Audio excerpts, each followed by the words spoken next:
With SE Connect, you can learn a 15-minute comprehensive manual therapy treatment that will set you apart from other massage therapists. SE Connect is the only multidisciplinary platform with practice tools, business tools, and a community of practitioners speaking the same language. Check it out at network.structuralelements.com. Anatomy Trains is happy to announce our return to the Dissection Lab in person, January 10th to the 14th, 2022, at the Laboratory of Anatomical Enlightenment in Boulder, Colorado. We are thrilled to be back in the lab with Anatomy Trains author Tom Myers and master dissector Todd Garcia. Join students from around the world and from all types of manual, movement, and fitness professions to explore the real human form, not the images you get from books. This is an exclusive invitation. Email info@anatomytrains.com if you'd like to join us in the lab.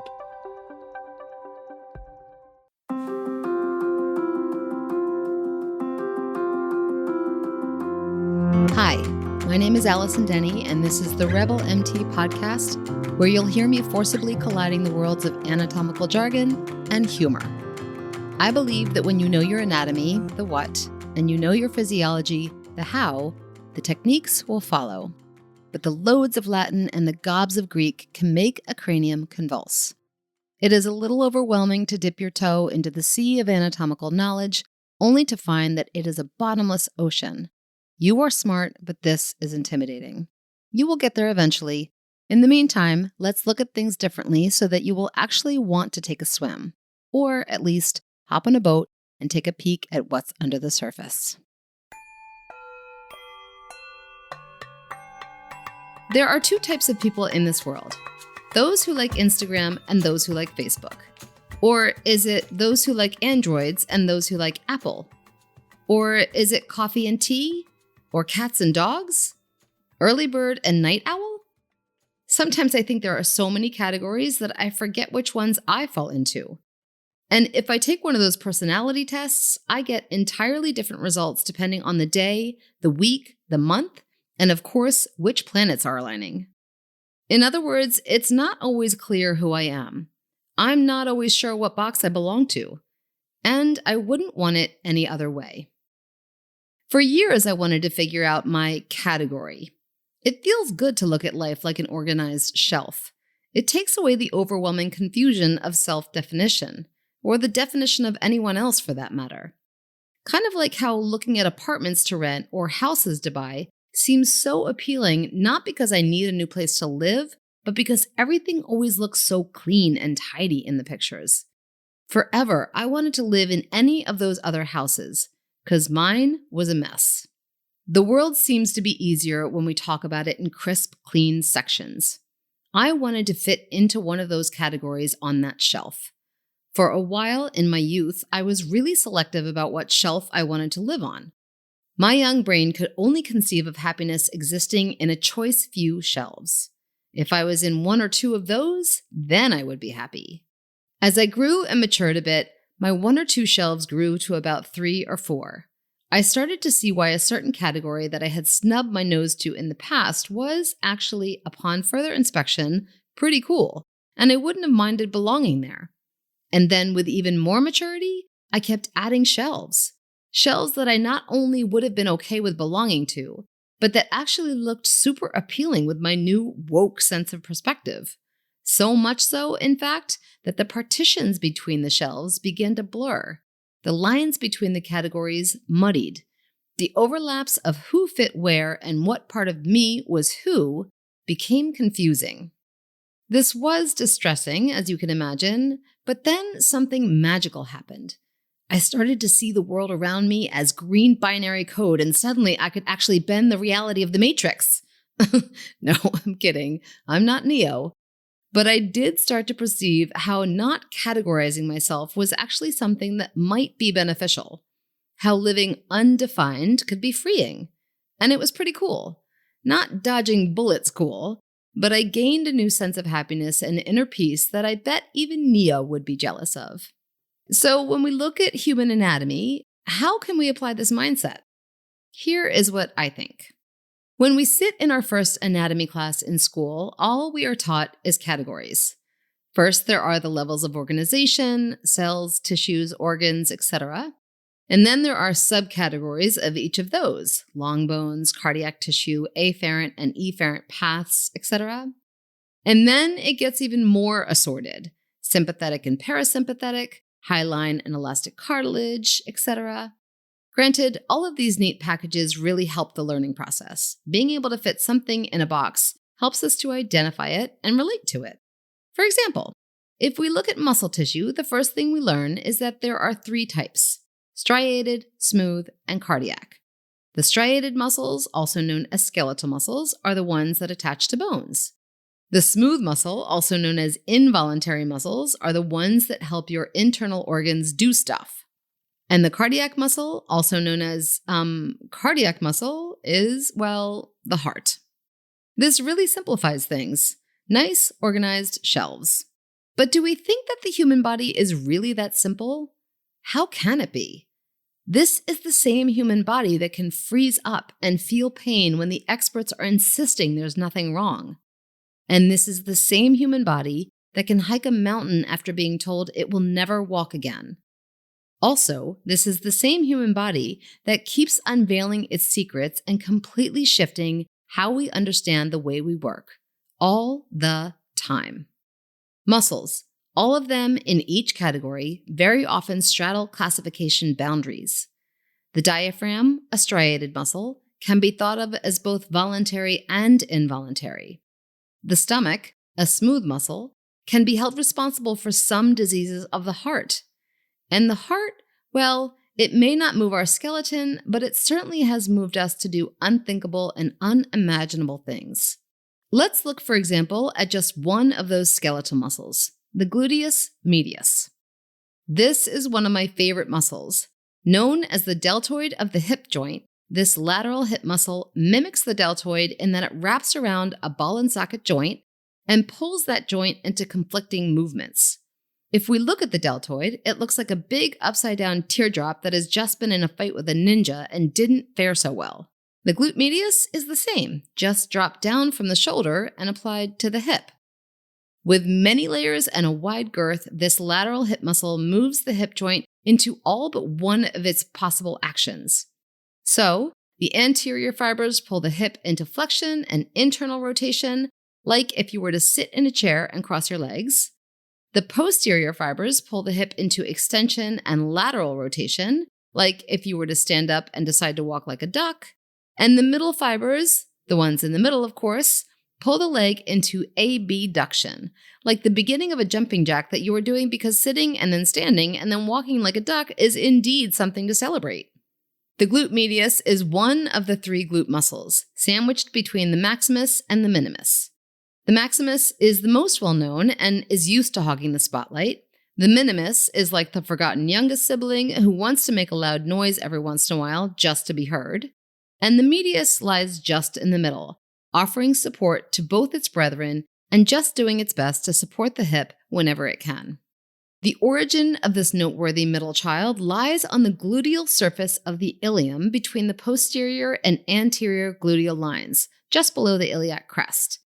And can I just take a moment to talk about how nonsensical this is? I mean, it lies on the back part of the hip bone. And yes, the hip bone is divided into 3 sections, the ilium up on top, the ischium below, and the pubis in the center.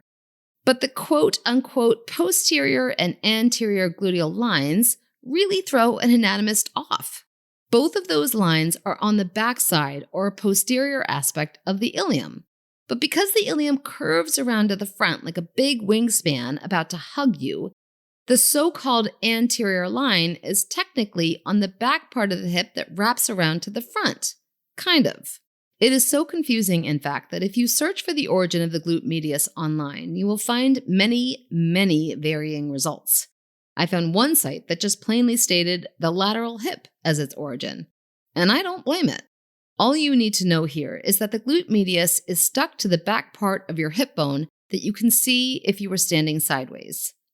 The back part of this muscle wraps around to the back and tucks under the glute max a bit. The front part wraps around to the front a bit. The insertion, like I mentioned before, it's like a slashed up upside down teardrop. So all of these slashes, or fibers if you want to get technical, converge down onto the femur at the big bump at the top called the greater trochanter. Side note, I love this word because I love riding horses and it always makes me think of cantering. The trick here is to understand that where a muscle latches itself onto the greater trochanter is going to dictate what that muscle does to the hip. If it grabs onto the front, it's going to pull the femur forward. If it grabs onto the back, it's going to pull the femur back. And if it grabs onto the middle, it's going to pull the femur up and away from the other femur, pulling you into those jumping jacks you're still doing because you love ducks so much. So we have this funny muscle that mimics the deltoid, is the middle child of 3, and pulls the hip into so many different directions that it opposes itself.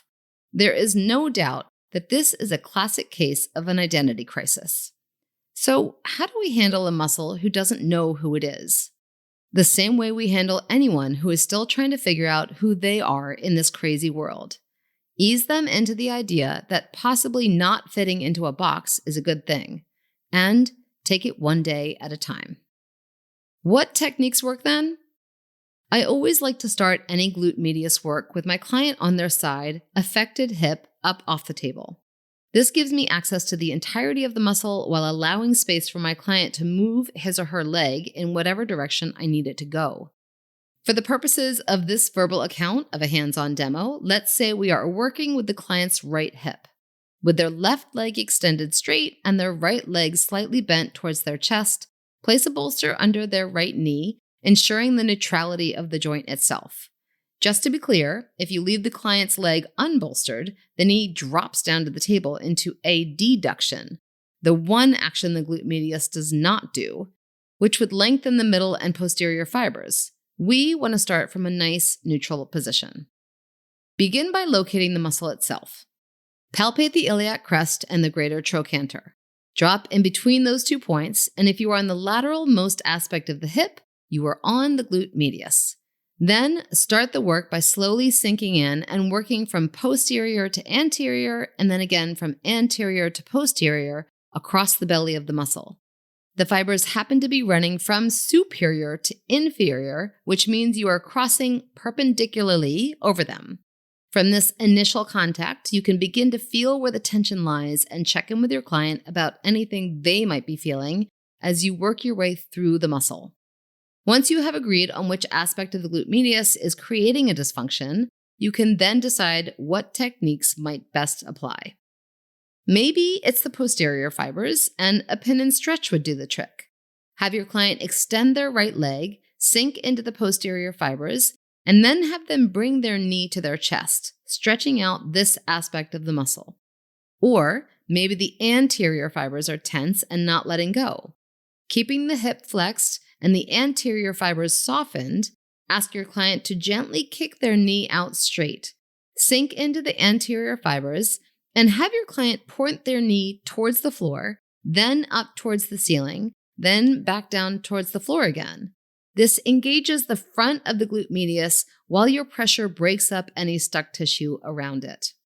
My favorite trick, though, is based on what the glute medius does that is not written in our anatomy books, holding that ball and socket joint in place.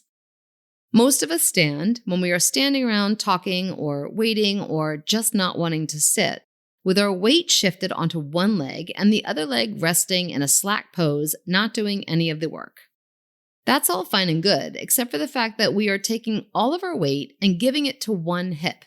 And we do this pretty consistently over a long period of time, because habits are habits, you know.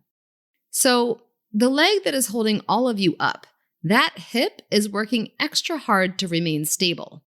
The glute medius, located right there on the outside of that hip, is struggling to hold that ball into that socket. And just like an elementary school teacher holding on to his patients, it's going to get tired. And when it gets tired, it gets grumpy. Technically speaking, the glute medius is exhibiting an isometric contraction to steady the hip. And it is being held in a slightly elongated position to keep us balanced. And on top of it all, it is not even fulfilling its purpose.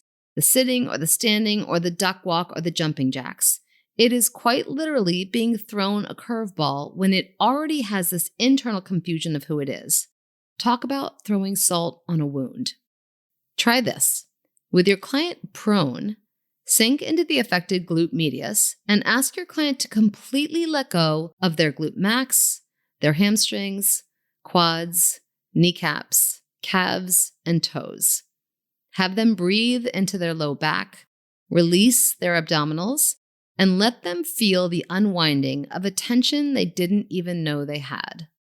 The glute medius will start to understand how hard it has been working to fit in, and the grip of confusion will slowly begin to let go. And here we are, the end of the episode.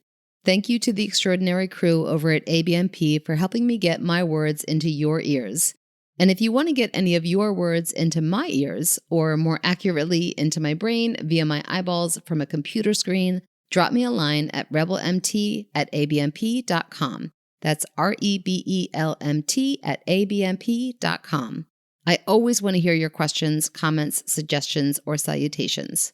Also, if you're interested in checking out anything else I'm doing, head over to rebelmassage.com where you will find all sorts of fun things to click on, like homemade organic products for your practice, cool links to continuing education classes, thoughts I have typed up and posted here and there, and other Rebel Massage dabblings. I'm impressed you've made it all the way to the end, but because you have, allow me to offer a glimpse into our next episode. Tune in next time as we ponder the bedeviled details of the trapezius muscle, the beauty of the nuchal ligament, and the bravery of Michelangelo. Members are loving ABMP 5-Minute Muscles and ABMP Pocket Pathology, 2 quick reference web apps included with ABMP membership. ABMP 5-Minute Muscles delivers muscle-specific palpation and technique videos, plus origins, insertions, and actions for the 83 muscles most commonly addressed by bodyworkers. ABMP Pocket Pathology, created in conjunction with Ruth Werner, puts key information for nearly 200 common pathologies at your fingertips and provides the knowledge you need to help you make informed treatment decisions. Start learning today. ABMP members log in at abmp.com and look for the links in the featured benefits section of your member homepage. Not a member? Learn about these exciting member benefits at abmp.com/more.